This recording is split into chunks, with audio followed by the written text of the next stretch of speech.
Good morning all of you.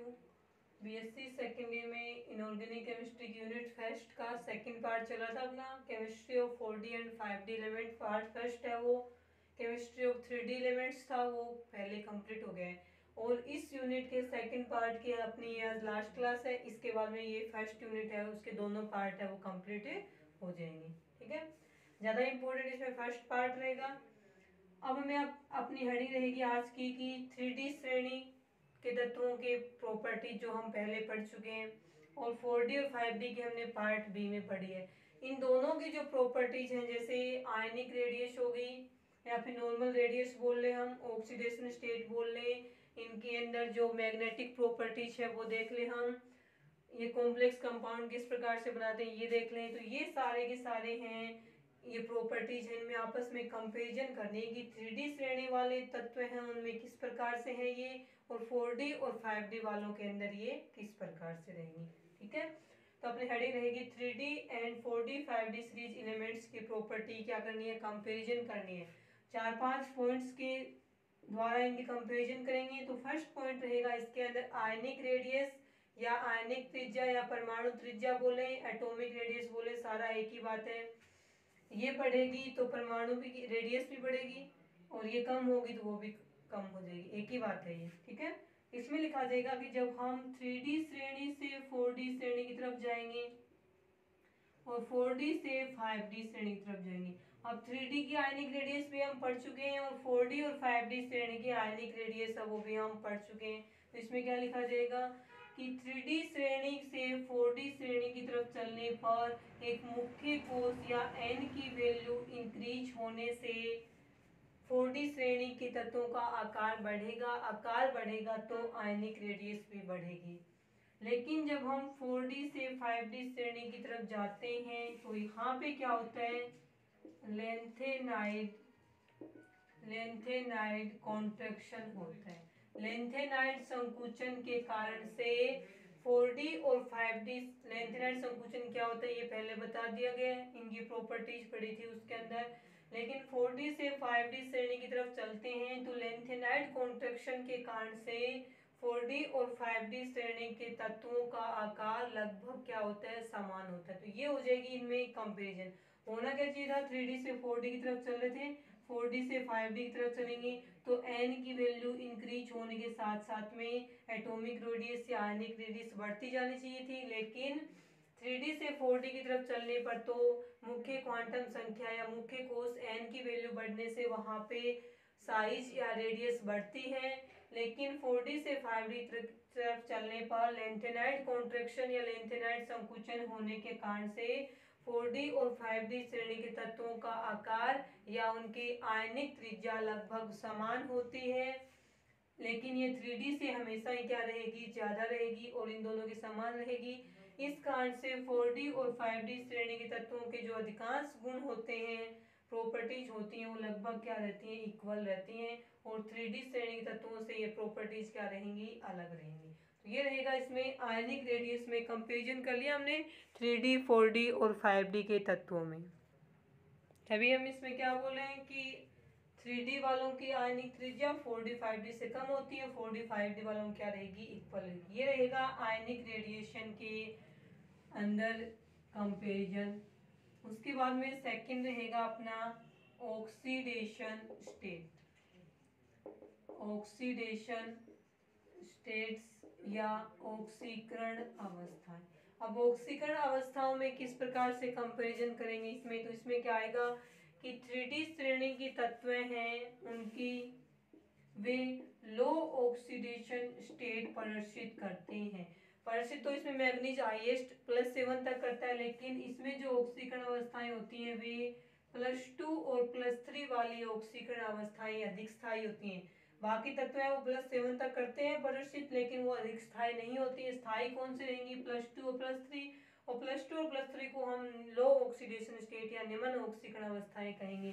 तो इसमें क्या लिखा जाएगा कि 3D श्रेणी के तत्व कम ऑक्सीकरण अवस्थाओं में ही स्थायी आयन बनाते हैं, यानी इनकी कम ऑक्सीकरण अवस्थाएं ही स्थायी होती हैं। जबकि 4D और 5D श्रेणी के तत्व हैं वो लो ऑक्सीडेशन स्टेट के साथ साथ में हाई ऑक्सीडेशन स्टेट भी प्रदर्शित करते हैं, और इनकी हाई ऑक्सीडेशन स्टेट है +4 है, +6 है, +8 तक क्या होती है, इनकी स्टेबल होती है। +8 ऑक्सीडेशन स्टेट में ये रुथेनियम टेट्राऑक्साइड और ओस्मियम टेट्राऑक्साइड का फॉर्मेशन करते हैं, और ये दोनों ही कंपाउंड्स क्या होते हैं, स्टेबल होते हैं। तो इसमें हम क्या लिखेंगे कि 4D और 5D श्रेणी के तत्व हैं वो उच्च ऑक्सीकरण अवस्थाएं प्रदर्शित करते हैं, और इनके उच्च ऑक्सीकरण अवस्थाओं में बनने वाले कंपाउंड्स भी क्या होते हैं, स्टेबल होते हैं। अब 3D श्रेणी के तत्व हैं उनके भी हाई ऑक्सीडेशन स्टेट में कंपाउंड्स बनते हैं, जैसे हमने बना लिया CrO4 नेगेटिव, क्रोमेटाइन हमने बना लिया, इस -2 क्रोमेटाइन बना लिया। इसमें क्रोमियम कौन सी ऑक्सीडेशन स्टेट में, +6 ऑक्सीडेशन स्टेट में। +6 क्या है, इसमें हाई ऑक्सीडेशन स्टेट है।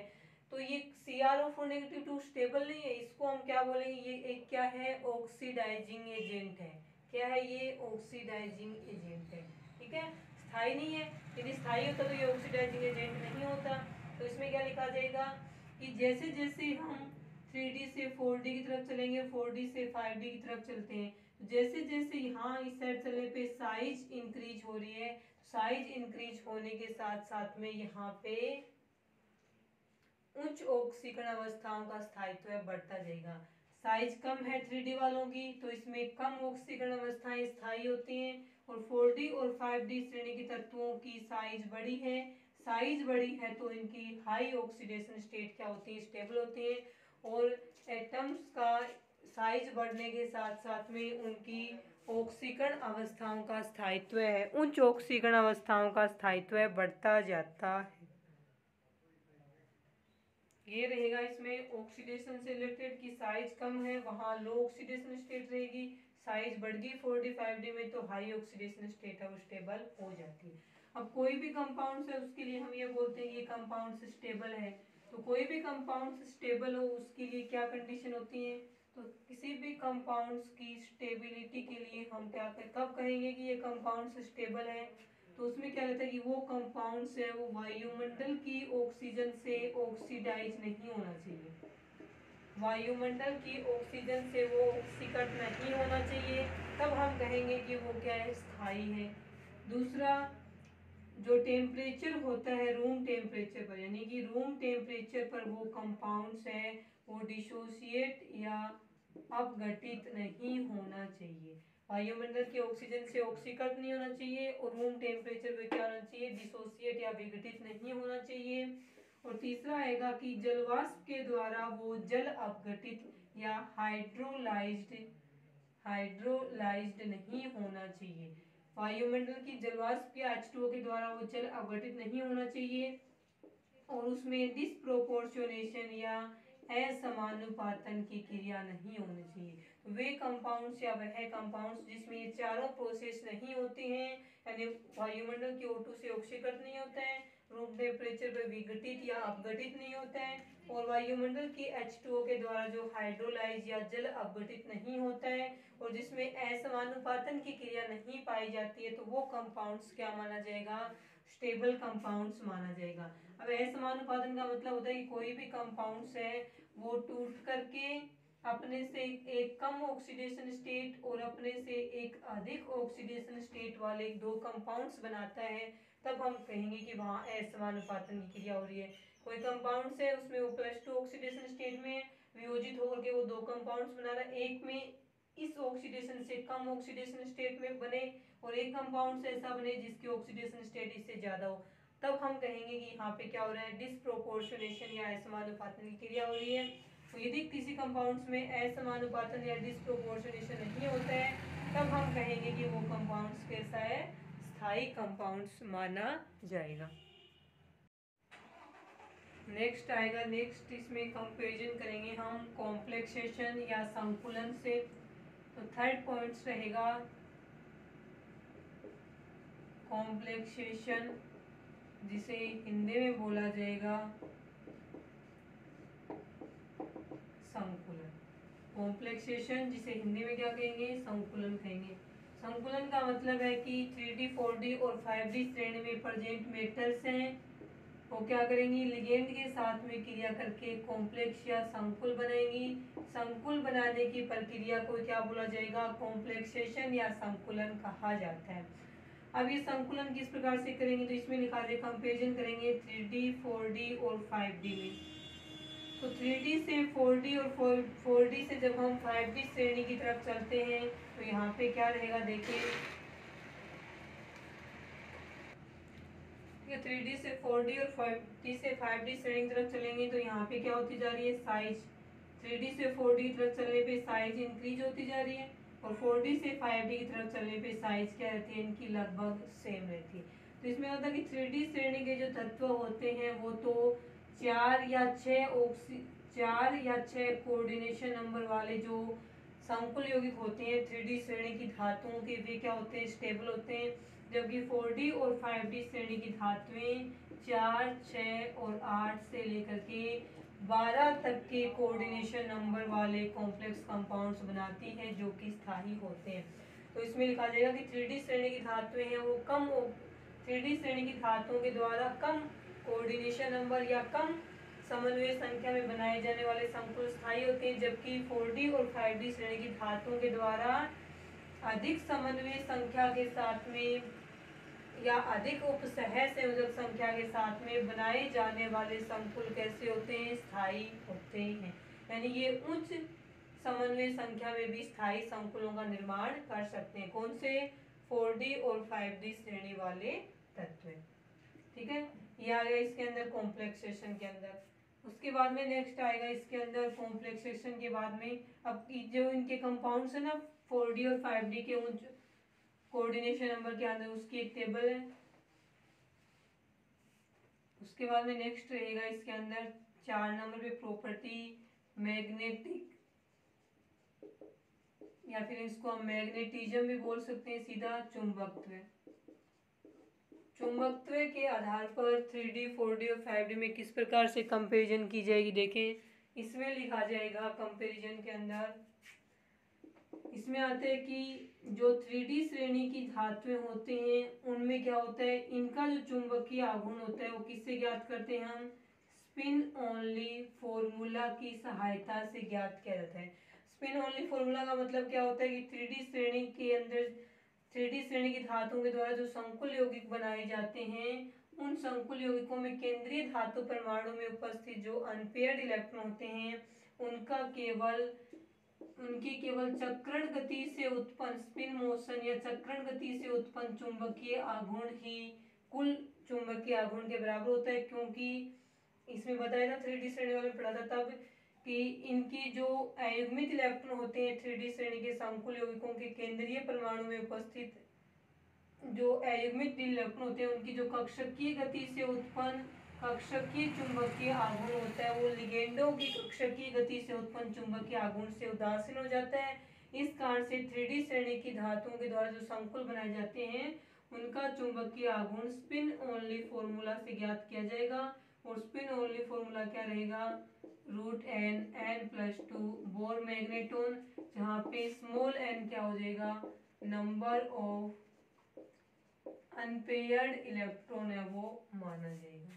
आगे समझ में। तो 3D श्रेणी की धातुएं हैं उनके द्वारा बनाए जाने वाले संकुल यौगिकों के चुंबकीय आघूर्ण का मान स्पिन ओनली फॉर्मूला से ज्ञात करेंगे, क्योंकि इनके अयुग्मित इलेक्ट्रॉनों के केवल चक्रण गति से उत्पन्न चुंबकीय आघूर्ण इनके कुल चुंबकीय आघूर्ण के बराबर होता है।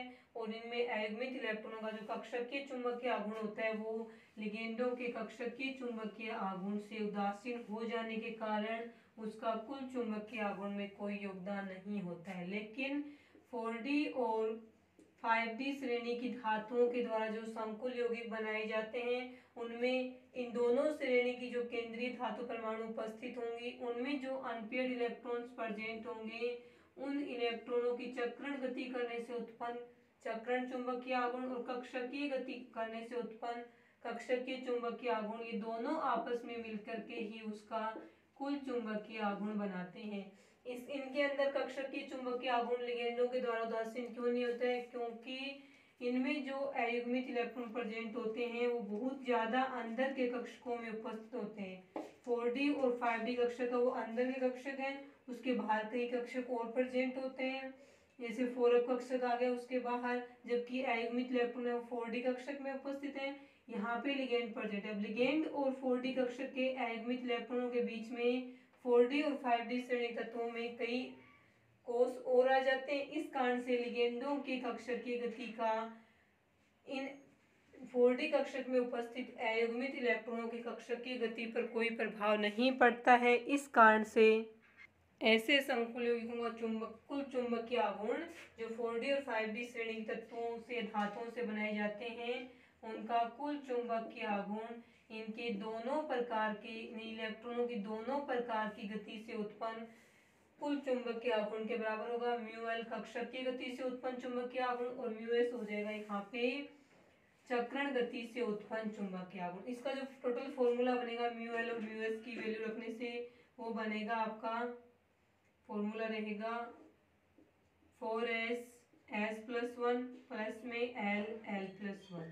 ये 4s s+1 तो किसकी वैल्यू रहेगी, म्यू एस की वैल्यू रहेगी, और l+1 है वो किसकी वैल्यू रहेगी, म्यू एल की वैल्यू रहेगी। तो 4d और 5d श्रेणी तत्वों के द्वारा बनाए जाने वाले संकुल यौगिकों का चुंबकीय आघूर्ण इस फॉर्मूले से ज्ञात करेंगे, जबकि 3d वालों का रहेगा spin only formula √n+2 bore magnetron. ये था मैग्नेटिज्म के द्वारा इनकी कंपैरिजन है वो किस प्रकार से की जाएगी 3d 4d और 5d श्रेणी के तत्वों में। उसके बाद में आते हैं इसके अंदर नेक्स्ट प्रॉपर्टीज आएगी metal metal bonding and cluster compounds, धातु धातु बंध, और एक आएगा इसके साथ में क्लस्टर कंपाउंड्स जिसे हिंदी में बोला जाएगा गुच्छ यौगिक। ठीक है, तो इसमें आता है कि 3D श्रेणी की धातुएं हैं उनके जो संकुल बनाती हैं उनके अंदर कम संख्या में धातु धातु बंध उपस्थित होते हैं, और जैसे ही धातुओं का आकार बढ़ता है वैसे वैसे उनके अंदर धातु धातु बंधों की संख्या बढ़ती जाती है। और अपने को पता है 3D की तुलना में 4D और 5D श्रेणी की धातुओं का आकार बड़ा होता है। आकार बढ़ेगा तो इसके अंदर धातु धातु बंधों की संख्या भी क्या हो जाएगी, बढ़ जाएगी। 3D वालों का आकार छोटा है, धातु धातु बंधों की संख्या क्या हो जाएगी, कम हो जाएगी। तो इसके एग्जाम्पल बनते हैं जैसे Fe3CO9 है, 3 धातुएं प्रेजेंट है, तो 3 धातुएं आपस में कितने धातु धातु बंध बनाएंगी, 3 धातु धातु बंध है वो बनाते हैं। जबकि 4D और 5D श्रेणी की धातुएं हैं वो क्या, जैसे इसमें बोले हम रुथेनियम का, तो रुथेनियम 4CO, रुथेनियम का 6 बोले तो ये कितने प्रेजेंट हो, यहाँ पे 18 है वो प्रेजेंट हो जाएंगे। ठीक है, तो इस प्रकार से इसमें 6 धातुएं ना, तो 6 धातुएं आपस में मिलकर के 12 मेटल मेटल बॉन्ड है वो बना लेती है। तो 4D और 5D श्रेणी धातुएं अधिक संख्या में धातु धातु बंध बनाती हैं क्योंकि इनका आकार क्या होता है, बड़ा होता है, और 3D श्रेणी की धातुएं वो कम संख्या में धातु धातु बंध है वो बनाती हैं। अब इसमें आता है कि क्लस्टर कंपाउंड्स है, ये क्या होते हैं, तो क्लस्टर कंपाउंड्स में यहाँ पे क्या लिखा जाएगा, जैसे यहाँ पे 6 धातुएं प्रेजेंट है, 6 धातुएं इस प्रकार से रहेंगी, metal, second, third, fourth, fifth और सिक्स्थ, 6 हो गई। अब ये 6 धातुएं आपस में इस प्रकार से जुड़ी हुई हैं, ये इससे जुड़ गई और ये इससे जुड़ गई। इस प्रकार से ये क्या बन गए, कंपाउंड्स बने ना, क्लस्टर गुच्छे जैसा कंपाउंड्स बन गए। तो ऐसे कंपाउंड्स को क्या बोलते हैं, हम क्लस्टर कंपाउंड्स बोलते हैं। और ऐसे कंपाउंड्स बनाने की प्रवृत्ति 4D और 5D श्रेणी की धातुओं में 3D श्रेणी की धातुओं की तुलना में क्या होती है, अधिक होती है, क्योंकि जिनमें अधिक संख्या में धातु धातु बंध बनते हैं उन संकुलों के अंदर ये जो क्लस्टर कंपाउंड्स बनने की प्रवृत्ति है वो ज्यादा पाई जाती है। तो ये रहेगा इसमें क्लस्टर कंपाउंड्स और मेटल मेटल बॉन्डिंग के अंदर कंपैरिजन। 3D की तुलना में 4D और 5D में धातु धातु बंधों की संख्या भी अधिक रहेगी, क्लस्टर कंपाउंड्स बनाने की प्रवृत्ति भी क्या रहेगी, अधिक रहेगी। एक लास्ट है इसके अंदर बाहुल्यता, लास्ट कंपैरिजन करेंगे हम किसके द्वारा, अबडेंस या बाहुल्यता, यानी प्राप्ति कितनी है बाहुल्यता के आधार। बाहुल्यता में क्या लिखा जाएगा, इसमें आता है कि 3D श्रेणी के तत्व 4D और 5D श्रेणी के तत्वों की तुलना में प्रकृति में अधिक मात्रा में पाए जाते हैं। 4D और 5D श्रेणी के तत्वों की तुलना में 3D श्रेणी के तत्व हैं वो प्रकृति में अधिक मात्रा में पाए जाते हैं, जैसे आयरन है, मैग्नीज है, ये प्रकृति में बहुत अधिक मात्रा में पाए जाते हैं। जबकि 4D श्रेणी का एक तत्व है टेक्नीशियम। टेक्नीशियम है वो प्रकृति में नहीं पाया जाता, ये पहले भी बता दिया गया। तो 4D और 5D श्रेणी तो बहुत कम मात्रा में पाए जाएंगे, उनमें से टेक्नीशियम जो होगा वो प्रकृति में प्राकृतिक रूप से नहीं पाया जाता है। तो ये इसमें क्वेश्चन भी आता है 1 नंबर में कि 4D श्रेणी का या फिर डी ब्लॉक का कौन सा ऐसा तत्व है जो प्रकृति में नहीं पाया जाता, तो वो रहेगा टेक्नीशियम। ठीक है, ये रहे इसमें कंपैरिजन प्रॉपर्टीज की।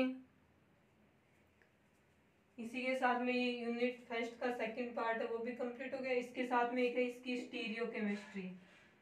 स्टीरियो केमिस्ट्री यानी स्टीरियो केमिस्ट्री पूरे डी ब्लॉक की एक साथ में उसकी टेबल बनी हुई है, वो आपको इस वीडियो में लास्ट में मिल जाएंगी।